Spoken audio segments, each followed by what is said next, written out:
мысықтады. Қайда? Сендер көрген жоқсыңдар ма мысықты? Ой, ол маймыл ғой. Ол жалбарыс қой. Қалайсыңдар балалар? Сәлем. Қалайсыңдар балалар?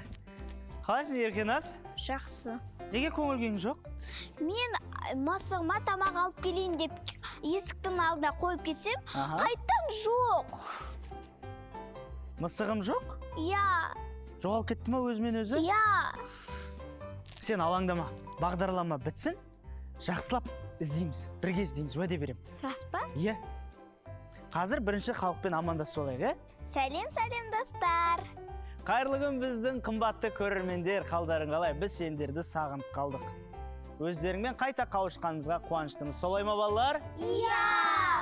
Ал бізге қонаққа достар, кезекті өзінің шеберлігін шыңдауға келген дарабозымыз келген екен. Ол туралы толық ақпарат білу үшін әуелі оның хатын оқиық.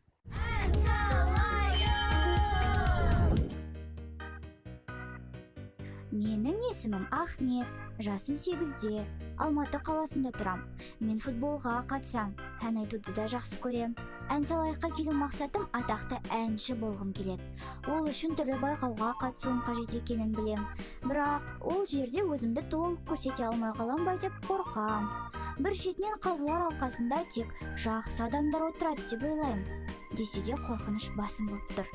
Сіздерден өтінерім, маған байқауға барып, жүлделі орын алуыма көмектесетін ән таңдап беріңіздерші. Хатымызды оқыдық, енді Ахметтің өзін студияға шақырайық. Әрине, қошаметпен.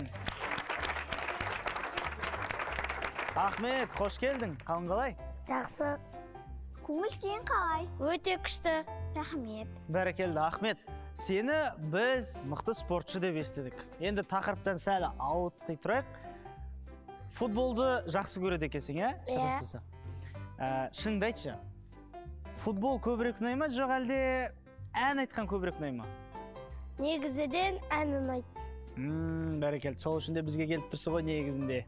Сүйікті футболшының аты кім? Менде екі сүйікті футболшым бар. Біріншісі Рональдиньо, екіншісі Роналдо. Ал қай футбол командасын жақсы көресің? Реал Мадрид. Реал Мадрид, Реал фандар. Біз біргеміз. Тамаша. Ахмет, саған қандай әндер айтқан ұнайды өзіңе? Маған көңілді, отбасы, ата-ана туралы. Ал бүгін біз Ахметке көмектесеміз, бірақ әдеттегідей ән таңдамас бұрын не істейтін едік балалар? Дауыс жаттығу. Иә, жаттығу жасаймыз. Қазір менің артынан қайталаңдар, бірге жаттығу жасап, денемізді, тамағымызды шынықтырайық. Кет. Ал балалар, уәде еткенімізде қазір жаттығу жасаймыз. Бірінші мен үлгісін көрсетемін, сендер содан кейін менімен қайталайсыңдар. Жақсы ма? Иә! Бірінші, мау деген буынды пайдалана отырып, сол буынды қазір созып айтамыз. Міне. Мау, мау, мау. Енді өздерің. Мау, мау, мау.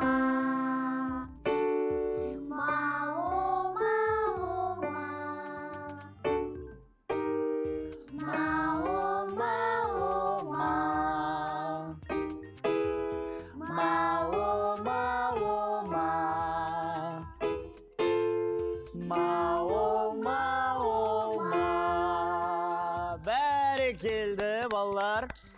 Жаттығуды өте сәтті аяқтап шықтыңдар. Жарайсыңдар. Ал біз Ахметке ән таңдайын деп жатырмыз. Бізге көмекке кім келеді? Бұлбұл! Дұрыс айтасыңдар. Иә, Бұлбұл біздің ескі досымыз. Нағыз сенімді серігіміз, иә. Біз қиналған кезде ол ылғи жанымыздан табылады. Ендеше Бұлбұлға кезек берейік. Бұлбұл, сәлем, қалың қалай? Достар, сәлем. Бұлбұл, Ахметке көмектесші. Ән таңдауда оған жақсы бір әндер керек. Өзінің дауыс бояуына сай деген секілді. Ахмет, ән салайық студиясына қош келдің. Атақты әнші болғым келеді депсің. Ол үшін өзіңе сай әндерді орындау қажет.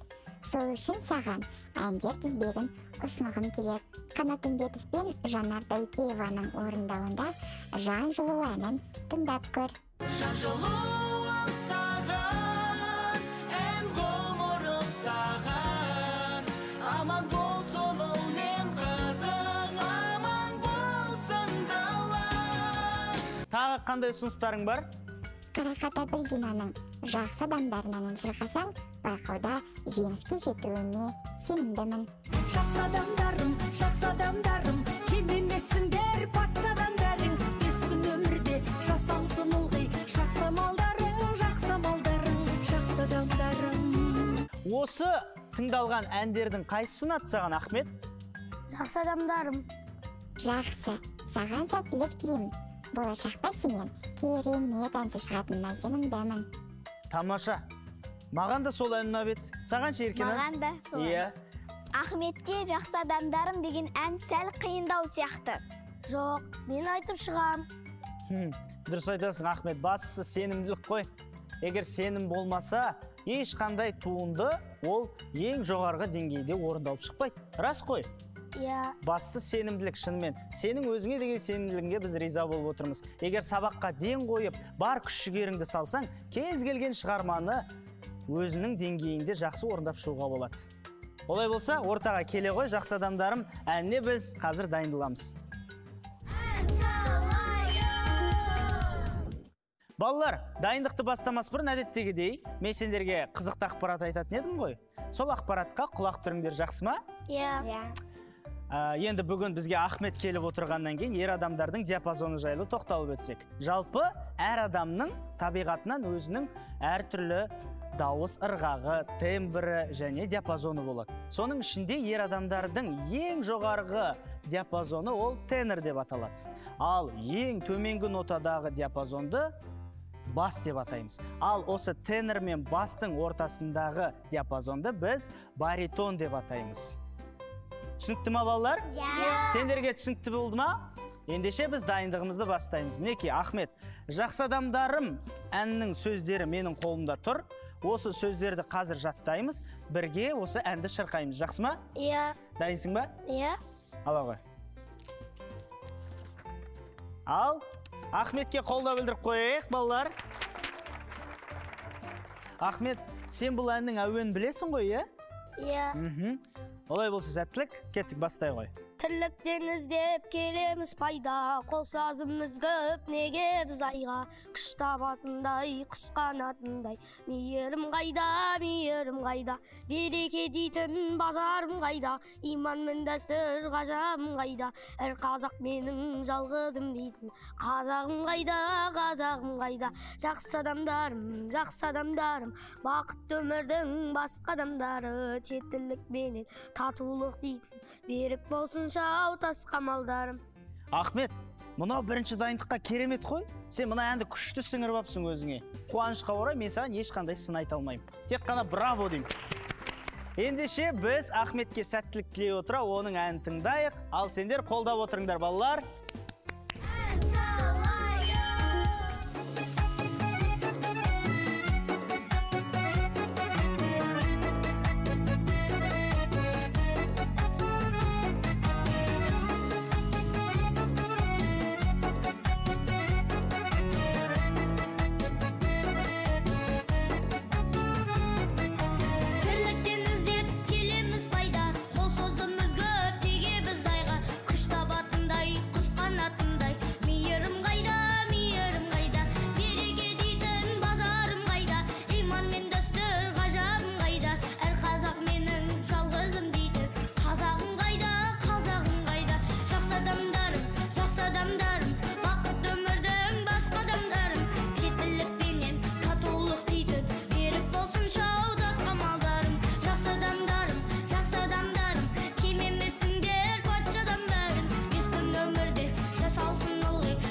Бәрекелді Ахмет. 8 қырлы, 1 сырлы деген кім десе мен Ахмет дерем. Өзі спортшы, өзі әнші, өзі биші, өзі сәнгер. Ахметке тағы да қошемет. Рахмет. Ахмет, саған көп-көп рахмет. Орныңа жайғаса қой. Даусың өте әдемі екен. Иә. Рахмет. Алихан ағам қайда кетіп қалды? Балалар, Алихан ағамды көрген жоқсыңдар ма? Жоқ. Еркеназ, мен сен мысыңды таптым. Рахмет. Менен саған сыйлық болсын. Рахмет, қайдан таптыңыз? Ой, ар жақта жүр екен. Құрметті көрермендер, сіздер бұл тірі мысық деп ойлап қалдыңыздар ма? Жоқ, бізде бағдарламада әзірге тірі мысық ұстап жүрге болмайды. Енді Еркеназ жоғалтып алма, жақсы ма? Я, ең бастысы менің мысығым табылды. Дұрыс айтасың. Қадірменді достар, осымен біздің бағдарламамыз тәмам. Қашанда бір-бірімізге жақсылық жасап, сыйлық беріп жүрек. Келесі кездескенше сау болыңдар!